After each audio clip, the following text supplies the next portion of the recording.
Dan pemirsa, kita ikuti bersama perkembangan terkini penanganan COVID-19 yang akan disampaikan oleh juru bicara penanganan COVID-19 di Indonesia, Ahmad Yuryanto. Rumah sakit di dalam pagar Wisma Atlet adalah daerah karantina.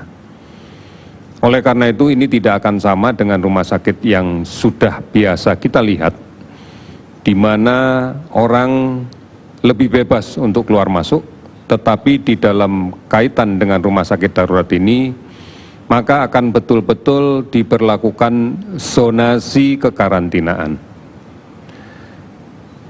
di mana seluruh daerah yang berada di dalam pagar komplek ini adalah daerah kuning.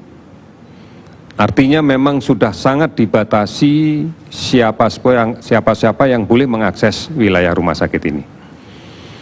Oleh karena itu mohon untuk kita maklumi bersama bahwa rumah sakit ini tidak sama dengan rumah sakit yang biasa kita lihat. Kemudian di dalam zona kuning ini pun juga masih akan dibagi beberapa zona lagi. Zona kuning untuk kepentingan administratif itu menggunakan satu bangunan tower 1, itu seluruhnya kegiatan-kegiatan pendukung umum dari pelaksanaan tugas rumah sakit darurat ini dikelola. Baik yang kemudian berbicara tentang dukungan logistik, donasi, kemudian bantuan-bantuan dari semua pihak akan dikelola di manajemen ini. Kemudian pada tower yang kedua adalah khusus untuk memanajemen dukungan layanan kesehatan bagi pasien. Ini juga masih zona kuning karena di zona inilah sebenarnya administratif perumasakitan dikerjakan.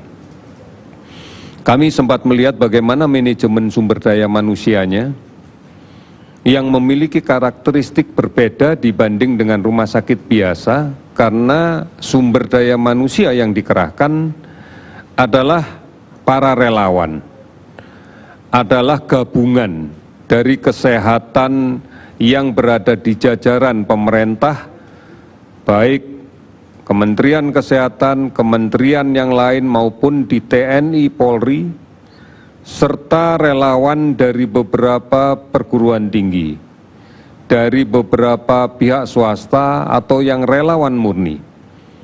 Di sini perlu dilakukan manajemen secara ketat pada sumber daya manusia, karena pasti harus dilakukan sosialisasi dan pelatihan untuk meyakinkan siapapun yang ditugaskan di rumah sakit ini memahami prosedurnya, memahami SOP-nya, khususnya di dalam kaitan SOP pengamanan diri. Kemudian juga dilakukan pemeriksaan pasca penugasan untuk relawan. Karena ada yang ditugaskan selama 1 bulan, ada yang ditugaskan juga selama 2 bulan. Akhir penugasan adalah memastikan bahwa mereka aman untuk kembali bersama keluarganya. Sehingga semua petugas yang telah mengakhiri masa tugasnya akan dilakukan pemeriksaan kesehatan secara keseluruhan, termasuk dilakukan pemeriksaan swab, dan harus diyakinkan negatif. Ini yang menjadi standar ketat di dalam kaitan dengan manajemen sumber daya manusia. Dan seluruhnya diasramakan dalam satu tower yang kemudian dijaga secara ketat kondisi kesehatannya. Yang berikutnya agak menonjol adalah terkait dengan manajemen dukungan psikologi untuk pasien. Karakteristik yang kami temukan di lapangan yaitu bahwa pada umumnya hampir semua pasien yang ada di rumah sakit darurat Wisma Atlet adalah pasien mandiri. Artinya mereka tidak diinfus, mereka tidak dipasangin oksigen, sehingga mereka bebas bergerak. Namun mereka dibatasi pada lantai-lantai perawatannya aja. Sehingga mereka akan berada di ruang perawatan, di lantai rawatan, sepanjang mereka dirawat. inilah yang kemudian secara spesifik akan menimbulkan permasalahan-permasalahan psikologis. Apalagi tidak boleh ditengok oleh keluarganya. Dan saat ini adalah menjelang Ramadan, menjelang Idul Fitri. Oleh karena itu, kecemasan untuk ingin ketemu keluarga, kecemasan untuk ingin berlebaran, bisa berlebaran dengan keluarga, ini menjadi hal yang dominan. Inilah yang kemudian menjadi pekerjaan yang cukup besar, yang kemudian harus direspon. Dan kita bersyukur bahwa organisasi profesi pun sudah turun tangan di dalam penanganan masalah ini. Oleh karena itu, kami melihat semuanya berjalan sesuai dengan SOP. Kami juga melihat bahwa para tenaga kesehatan bekerja secara profesional sesuai profesinya. Mereka mengedepankan sumpah mereka untuk bekerja, melayani masyarakat dengan tulus. Oleh karena itu, tadi kami sempat berdiskusi, mereka menyadari bahwa harus berlebaran tidak bersama dengan keluarganya. Bahwa harus beridul fitri tidak seperti biasanya. Mereka menyadari sepenuhnya.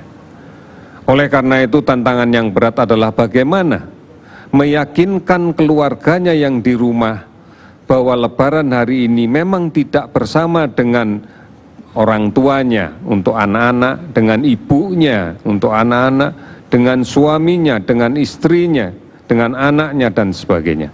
Inilah pengorbanan yang cukup besar yang harus kita apresiasi. Oleh karena itu, saudara-saudara sekalian, bukan sebuah pekerjaan yang kecil, bukan pula sebuah pekerjaan yang bisa diselesaikan secara parsial oleh kelompok-kelompok tertentu. Penanggulangan COVID ini pekerjaan kita semua, secara bersama-sama, secara bahu-membahu, bergotong royong. Oleh karena itu, mari kita patuhi semua arahan yang telah diberikan oleh pemerintah. Karena kalau tidak kita lakukan ini, maka beban masalah akan besar. Kita akan menghadapi problema yang berkepanjangan. Saudara-saudara, mari kita bekerja bersama-sama. Mari kita bekerja sama. Mari kita saling membantu. Patuhi semua anjuran pemerintah.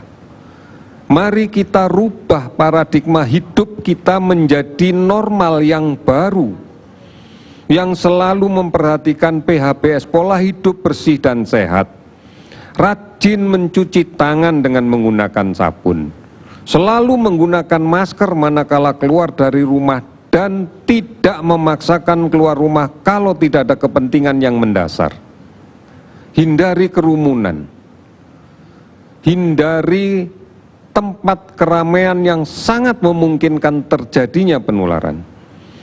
Di dalam kondisi sekarang ini, dengan kinerja data seperti sekarang ini, dilarang keluar rumah bepergian, apalagi mudik. Oleh karena itu, kemarin kita sama-sama mendengar Bapak Wakil Presiden sudah menyampaikan, sholat Id di rumah, takbirlah dari rumah. Kita tidak akan kehilangan keluarga kita karena sekarang semuanya memungkinkan dengan menggunakan teknologi.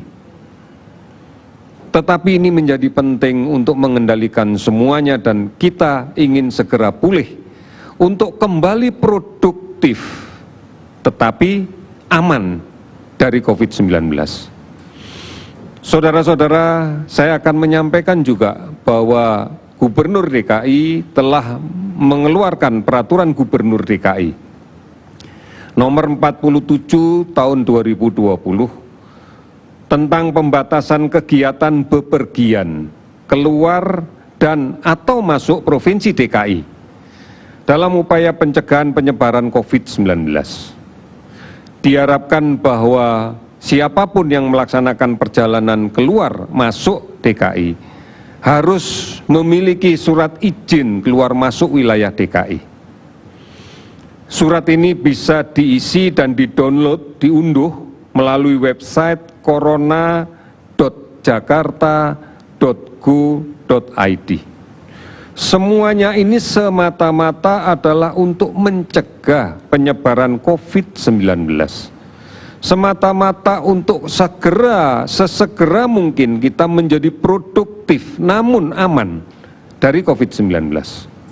Oleh karena itu, pada kesempatan yang lain tentunya nanti secara detail akan lebih dijelaskan tentang hal ini. Dan tentang peraturan ini tentunya kita bisa membaca dan mengunduhnya.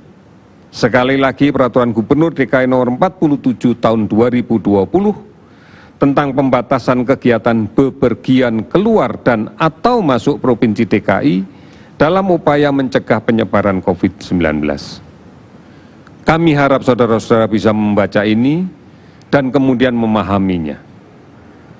Saudara-saudara, pada data yang kami himpun per 12.00 pada tanggal hari ini, spesimen yang sudah kita periksa secara akumulatif sebanyak 239.740 spesimen.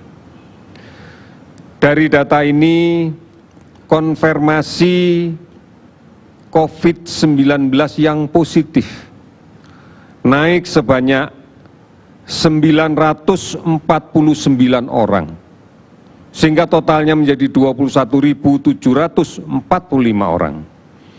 Sembuh meningkat 192 orang sehingga menjadi 5.249 orang.